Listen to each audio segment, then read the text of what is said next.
Melambai seperti perempuan, Ustadz ini dikritik netizen. Ustadz melambai seperti perempuan. Ada yang manggil dia Ustadz, ada yang manggil Kiai nih orang ya. Innalillahi, astagfirullah.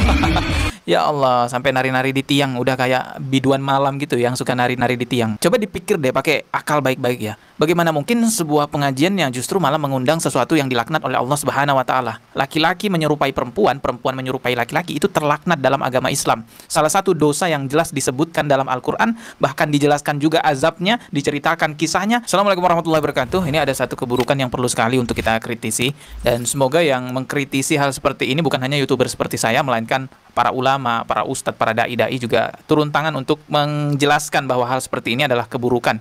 Jangan sampai dinormalisasi. Ini bahkan bukan keburukan yang biasa-biasa saja. Ini keburukan yang bisa mengundang azab Allah, mengundang laknat Allah, mengundang murka Allah. Nauzubillahi min zalik.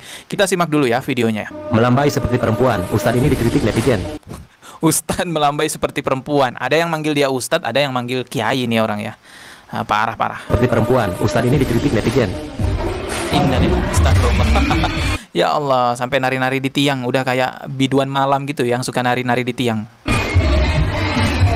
Video yang baru-baru viral diduga Ustadz Aat yang memang dikenal gaya ceramahnya seperti itu. Ustadz Aat namanya ya.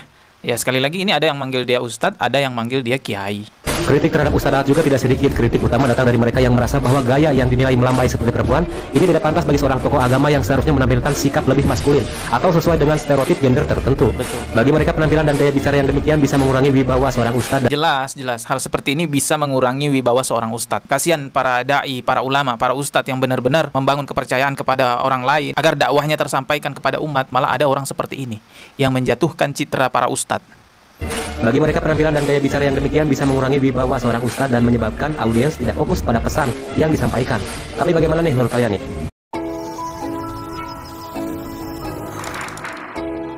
Hidup kok kerja terus. Kerja kok main-main. Obat kok gitu? Saatnya kita ubah pernyataan jadi pertanyaan. Kerja apa ya itu? Obatnya kenapa itu ya? Kenapa sih itu? Jadi lebih banyak peluang, cara. Tidak fokus pada pesan yang disampaikan. Tapi bagaimana nih menurut kalian nih? Astagfirullahaladzim. Aduh ya Allah, kacau. Saya panggil Pak aja lah ya. Agak geli kalau manggil Ustadz tapi ngelambai gitu. Jadi Pak Aat Ainur Salam ini banyak sekali video-videonya di sosial media bisa kita temukan. Di acara pengajian terlihat Pak Ainur Salam ini ya joget-joget layaknya tulang lunak lah begitu, atau bahasanya apa sih sekarang yang aman kita sebutkan gitu ya. Pokoknya kelihatan di acara pengajian dia itu ngelambai-lambai, menghibur penontonnya. Tapi ingat ya, ini acara pengajian loh. Yang cukup saya heran juga, ini yang ngundang juga kayaknya error nih.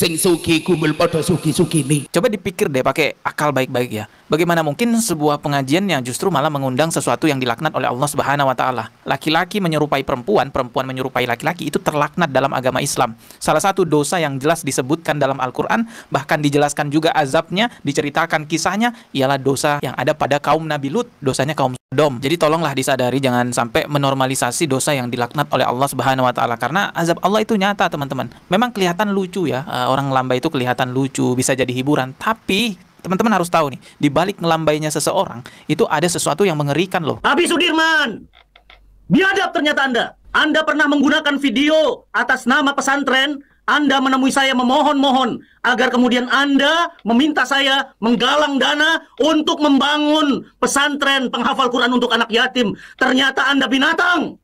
32 anak yatim piatu.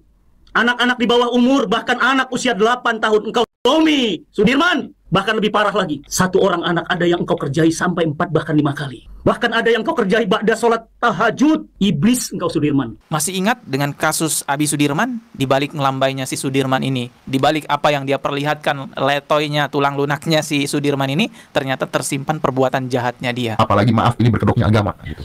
Ini berkedoknya agama. Agama dan cinta. Agama dan cinta. Sekarang tuh banyak akhirnya agama jadi kedok memang gitu. Digunakan jadi kedok. Banyak loh pesantren-pesantren yang kejadian seperti ini, banyak loh. Kenapa? Karena begitu kita ngeliat awalnya, mukanya, bentuknya, tulisannya sudah agama, otak kita kan diajari dari kecil kalau itu positif kan, itu baik gitu. Nah, puncak bahayanya di situ teman-teman ya. Sesuatu yang jelas-jelas sudah terlaknat dalam agama kita dan itu menjijikkan sekali, dianggap normal, terlihat seakan-akan tidak masalah, jadi normal karena ditutupi dengan agama. Dihadirkan di acara pengajian, seolah-olah ini adalah strategi dakwah, seolah-olah ini adalah lelucon dalam ceramah agama. Dianggap biasa-biasa aja, padahal ini adalah sesuatu yang dilaknat oleh Allah Subhanahu wa taala. Apa yang Allah larang, bahkan Allah laknat, itu hikmahnya pasti baik buat kita, teman-teman. Allah larang kita makan babi, ternyata hikmahnya banyak untuk kesehatan kita. Allah larang kita bermain judi dan minum khamar, hikmahnya banyak buat kita. Termasuk ini juga, Allah larang manusia suka dengan sesama jenis, itu bukan kodratnya. Hikmahnya banyak sekali. Anda bisa lihat penjelasan para dokter, banyak sekali penyakit-penyakit menular yang nggak ada obatnya karena perilaku suka sesama jenis. Tapi ada orang yang malah sok tahu, merasa paling hebat, lebih hebat daripada Allah Subhanahu wa taala, sampai melanggar sesuatu yang dilaknat pun ditabraknya dengan mengatakan, "Ini kan strategi dakwah. Beginilah cara kami berdakwah." Astagfirullahalazim. Termasuk juga joget-joget di acara sholawatan. Santri-santriwati disuruh pamer dada gitu ya, goyang-goyangin dadanya di acara sholawatan. Mereka berdalih, ini adalah strategi untuk menyebarkan sholawat. La ilaha illallah. Astagfirullahalazim. Waspadalah teman-teman, banyak keburukan yang dibungkus agama. Agar keburukan itu terlihat baik, agar keburukan itu terlihat benar, maka dibungkus agama. Padahal di agama Islam itu antara hitam dan putih itu jelas, teman-teman. Antara halal dan haram itu sudah sangat jelas semuanya. Gak ada yang abu-abu. Walaupun ada orang yang pacaran di acara pengajian, pacaran di acara sholawatan, joget-joget di acara pengajian atau acara sholawatan, ya tetap haram lah itu. Sama juga ada orang yang ngelambai ya, melakukan perbuatan terlaknat di acara pengajian, menjadi tulang lunak di acara pengajian, dia tetap haram, itu tetap terlaknat. Hukum haram tidak akan hilang hanya karena dibungkus agama. Jadi jangan mentang-mentang di acara pengajian terus kalian bisa bebas gitu, mentang-mentang di acara sholawatan terus bisa bebas gitu. Ya enggak, justru dengan acara pengajian dan sholawatan itu kita harus menjaga lebih baik lagi, menjaga adab. Jangan sampai perilaku kita justru mencoreng pengajian tersebut. Semoga video ini bisa menjadi nasihat buat kita semua, dan kita doakan juga lah buat Pak Aat Ainur Rahman ya, itu yang dipanggil Ustadz, dipanggil Kiai. Semoga kembali kepada jalan yang benar ya, menjadi laki-laki yang sebenarnya. Berdakwahlah sebagaimana mestinya Anda sebagai laki-laki berdakwahlah selayaknya seorang laki-laki. Dan semoga orang-orang terdekatnya Pak Aat ini, Pak Aat Ainur Rahman ini ya, mengingatkanlah, atau orang yang mungkin satu organisasi dengan Pak Aat Ainur Rahman ini bisa mengingatkanlah itu. Kasihan kalau terus-terusan seperti itu kan, merasa benar dengan perilakunya seperti itu, apalagi sampai dibawa-bawa ke ranah pengajian. Astagfirullahalazim. Astagfirullah. Kita ketemu lagi di video berikutnya. Subscribe dan juga loncengnya ditekan sebagai notifikasi. Wassalamualaikum warahmatullahi wabarakatuh.